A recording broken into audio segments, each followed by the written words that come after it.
Here is a nicho that I put some GenStone in.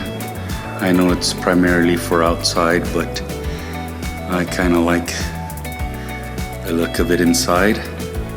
This is a bar that I put GenStone on. This is the other side of the bar.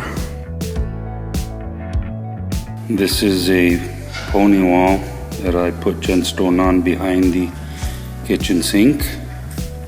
Here are a couple of wooden pillars that I put GenStone on. Worked out real good.